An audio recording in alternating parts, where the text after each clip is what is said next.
Maintain করতে না পারে সেই সিস্টেম পৃথিবীতে কলাপস করতে দেয় না মানুষ, কারণ তাদের হস্তক্ষেপ থাকে না এখানে।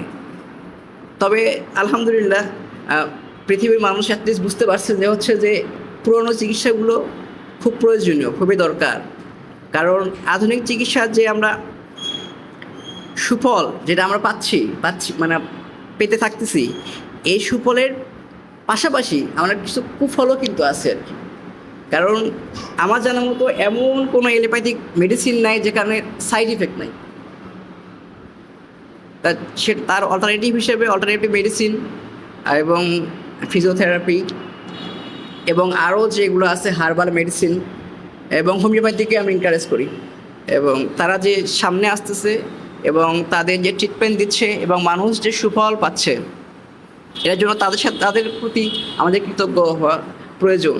কারণ তারা এরকম একটা সময়ে এসেও এরকম একটা প্রফেশনকে বেছে নিয়েছে। শুধু বেছেই নেয় নাই, তারা প্রমাণ করতে পেরেছে যে তাদের দরকার, এই আধুনিক যুগেও তাদের দরকার এবং কিছু কিছু ক্ষেত্রে খুব বেশি দরকার। কারণ আমি তো ইউকেতে ছিলাম আর কি, ওখানে প্র্যাকটিস করেছি। আমি দেখেছি ওখানে ডাক্তাররা কিন্তু ফিজিওথেরাপির কাছে রেফার করে, যেটা বাংলাদেশে আসলে খুবই রেয়ার। বাংলাদেশি ডাক্তাররা মানে একটা কেমন জানি মনে করে যে আমি ফিজিওথেরাপির কাছে রেফার করবো, কেমন বিষয়টা। কিন্তু ইউকেতে কিন্তু এরকম না, এবং ডাক্তার নিজে ফোন করে তার শিডিউল নেয় যে স্যার আপনার কি শিডিউল আছে, আমার পেশেন্ট পাঠাইতে হবে, এরকম।